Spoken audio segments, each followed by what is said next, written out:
This is Democracy Now!, democracynow.org, the War and Peace Report. I'm Amy Goodman as we go deeper into the southern United States as we turn to Mississippi, where white Republican state lawmakers are attempting to essentially create an unelected superstructure to oversee the black-majority capital city of Jackson. This week, the state's majority-white, Republican-led state Senate passed its version of a bill by the majority-white and passed last month by the majority-white and Republican-led House that would allow Mississippi's Supreme Court Chief Justice, who is white, to hand-pick local judges in Jackson. Prosecutors and public defenders will be selected by the state attorney general, who also is white. Jackson has the highest percentage of black residents of any major city in the United States. Supporters of House Bill 1020 claim it would make Jackson safer. Democratic Mississippi Senator John Horhn disputed this ahead of Tuesday's vote on the revised bill.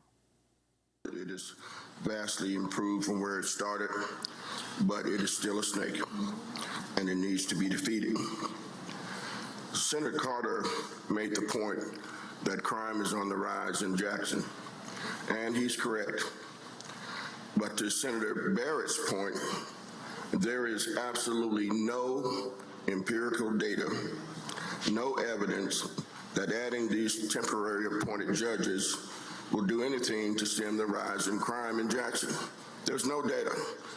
Both versions of House Bill 1020 would expand the role of the Capitol Police, which has no oversight board and has not been transparent in reporting officer-involved shootings.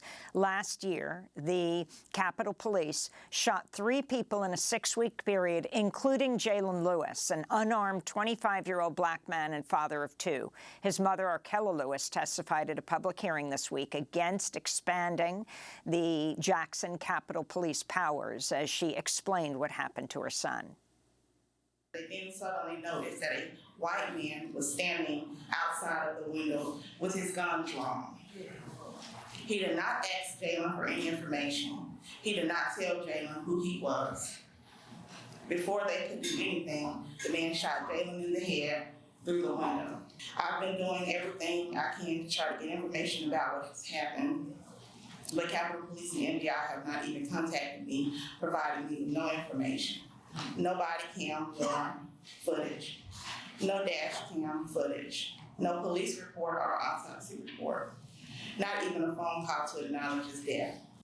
For more, we go to Jackson, Mississippi, where we're joined by 2 guests. Makani Themba is a volunteer with the Jackson Undivided Coalition, chief strategist at Higher Ground Change Strategies. She writes about this bill in her piece for The Nation, headlined Apartheid American-Style. Also with us, the mayor of Jackson, Chokwe Antar Lumumba, who's accused state lawmakers of trying to colonize Jackson. We welcome you both to Democracy Now!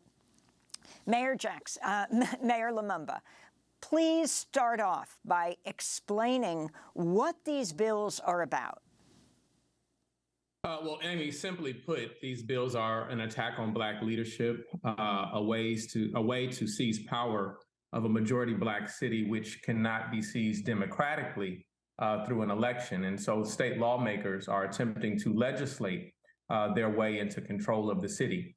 This bill is part and parcel of a larger effort which not only attempts to take over the judicial process, but also we've seen efforts to take over our water system now that we received over nearly $800 million in federal funding to contribute towards its repair.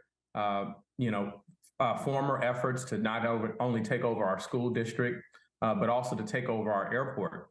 And so this is what we're seeing not only in Jackson, but in less obvious ways. There are efforts around the country to do that.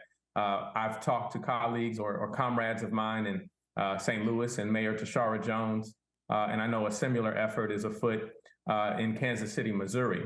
And so it is apartheid, as we have called it. It is plantation politics, and it is used under the Trojan horse of public safety. First and foremost, a statistical analysis has determined that Jackson may not even have the highest crime rate in the state of Mississippi when you get into it by scale. But beyond that, if there's a true emphasis or concern over the issues of public safety, then the state could make investments in areas where we've asked them to. First and foremost, their own state crime lab has a backlog that prevents cases from going forward to trial, and justice delayed is justice denied, as we have known it to be. They have not supported the request of our police department in ballistic technology that helps them associate guns involved in other crimes. They haven't supported our real-time command center that we've asked them, which is a 21st century tool used to support that. Nor have they supported our efforts of credible messenger or violence interruption training. We've gone to Wells Fargo Bank and National League of Cities, who have actually been the ones to give us seed money so that we can make sure that we have additional interventions towards the issues of crime. Lastly, I will say that when you do a truly intensive study of what the crimes or the violence in Jackson persist of, you find that it is largely based on interpersonal conflict, which is very difficult to police. And so simply having an occupying force that abuses community does not make us any safer. Over the last 6 months, there have actually been at least 7 officer-involved incidents for the Capitol Complex Police. And not only JPD, but the surrounding jurisdictions over the last 2 to 3 years have not amounted to that number of officer-involved incidents. This reminds me so much of what happened in Michigan when the governor, the white Republican governor at the time, appointed emergency managers, especially for black cities. And of course, we know what happened in Flint with the water supply being disconnected and being wholly contaminated. The governor there was Rick Snyder. Can you clarify what you just said about you think this started with the water supply of Jackson, which has been so problematic, and now getting this influx of state and federal money that the state wants to grab the money? Yeah, well, it started even before that. The first effort or obvious effort would have been over the takeover of our airport, which we have been fighting for the better part of 5 to 6 years now. But with respect to our water system, we have had decades of deferred maintenance and neglect. This is an area where I have to give my predecessors their just due, in that they have all asked for resources in order to help with Jackson's water system and the issues of capital improvement. We have nearly 50% loss in our system, among other capital investments that have to be made. And so as we have gone to the state legislature each and every year asking for support and saying that it's not a matter of if, but a matter of when these things will fail, they have displayed a deliberate indifference or a willful neglect of the city of Jackson. And so we had to go through extraordinary means to go through the federal government and working with the EPA and giving credit where it is due. The Biden administration provided collectively nearly $800 million, which now we have a third-party administrator that we're working in conjunction with through a agreed order to make certain that we can see the prioritization and sustainability of our system. And now that we have found ways to solve our problems for ourselves, the state has taken a negative outlook on that. And this all comes on the heels of our ability to get those resources, where they not only attacked the effort to take over our water system, but you see simultaneously an effort to take over our judicial process. And so it's not just an attack on the city of Jackson, it's an attack on the black judges in Hinds County. It's an attack on the black prosecutor. It's simply stating that they want to seize control over all of the points of governance that we now have control over. And I would lastly say that Trey Lamar, the representative who initiated or introduced the bill, when asked why he believed that these judges should be appointed rather than elected, his response was, we simply want the best and the brightest. That feeds into the notion, to the false narrative of Black people being inferior and incapable of choosing the leadership which best represents their interests. I wanted to bring Makani Themba into this conversation, volunteer with Jackson Undivided Coalition, wrote a great piece in The Nation. Can you talk about the historical significance of Jackson, and particularly go back to Mississippi went from having one of the most radical changes, you point out, after the Civil War with a black majority legislature to what we're seeing today with a white majority, white supermajority running the state, and what comes of that. Well, good morning and thank you. You know, the history is really important. And one of the reasons why Mississippi had such a progressive constitution and legislature during Reconstruction was that there wasn't the kind of interference by the white power structure that sort of came out of slavery, because Mississippi has a sort of history of having a relationship with its residents that's more extraction. There's no pretense around whether they're here for the benefit of the residents of the state. So there's the attack against Jackson as a black city, and Jackson, which has been a battleground since Reconstruction, really, around who controls it. And it wasn't until the federal government post-Reconstruction that led up to the sort of shift in 1890 with a different constitution that was sort of grounded and rooted in white supremacy. It was the federal government actually that provided arms for the Confederacy to recapture the state. And it was a bloody battle, much of which took place in Jackson and Madison for the control of the state and who would do it. And it's really only been, sort of the bad reapportionment, racist lines, packing districts. The only way that they are able to rule as a white supermajority is really about illegal, unjust tactics that they've created law around, but they're really not just. They're really not providing the folks of Mississippi true representation. We would never have a Republican supermajority if there was, accurate black representation by state districts. That said, the other issue that we're dealing with that's sort of part of the legacy of this relationship of extraction to the people of Mississippi from its legislators, and I should say it's predominantly white legislature that we've had since 1890, has been the way in which and this is in many ways a federal issue.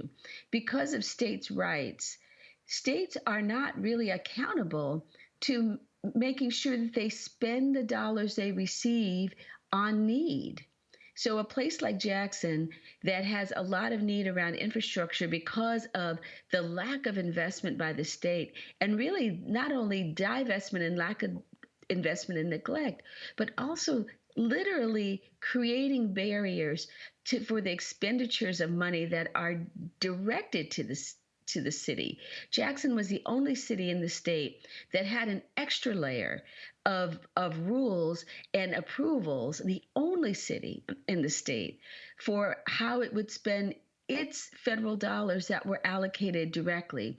And the state has no accountability when they write these proposals and talk about, we need money because of X this and this thing. Oftentimes they're talking about incidents and issues that are in black cities and black towns, but they have no accountability to spend that money that way. And in fact, the legislation that seeks to create this so-called regional water authority to take Jackson out of the picture in terms of control over its resources does not even require that authority to fix the problem. It only requires that authority to receive the dollars and spend the dollars, which is very different. I want to end with Governor Lumumba, with Mayor Lumumba. You can tell us if you're going to be running for governor, but that was just a slip of the tongue there. What do you demand of the governor of Mississippi, Tate Reeves, and also the President of the United States, Joe Biden? We demand equity. We demand fair representation. We demand the ability to govern for ourselves and have home rule. My principal aim in my leadership, one that I personally subscribe to in my life, is one centered around self-determination. And so we want to democratize power in our city. And so while we are trying to make efforts to build a vision of public safety, which is rooted in a foundation of community trust, these efforts of this CCID bill set to roll that back, set to create a more adverse relationship between law enforcement and our police department, one which is reflective of what we see around the nation. While I certainly would not report to you that the Jackson Police Department is perfect, I will say that we are aiming and making strides towards making sure that it is more consistent with the relationship that I just shared with you and that we're trying to build. And so we simply don't want to see that government interference that Makani was speaking of. We simply don't want to see federal funds diverted away from Jackson, which has systematically been the practice in Mississippi for some time.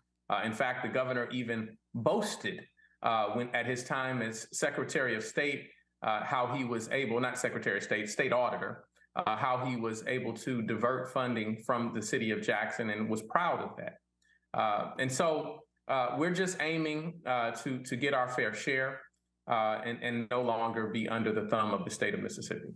Well, we want to thank you both for being with us. The mayor of Jackson, Mississippi, Chokwe Antar Lumumba, and Makani Themba of the Jackson Undivided Coalition will link to your piece in The Nation, Apartheid American-Style.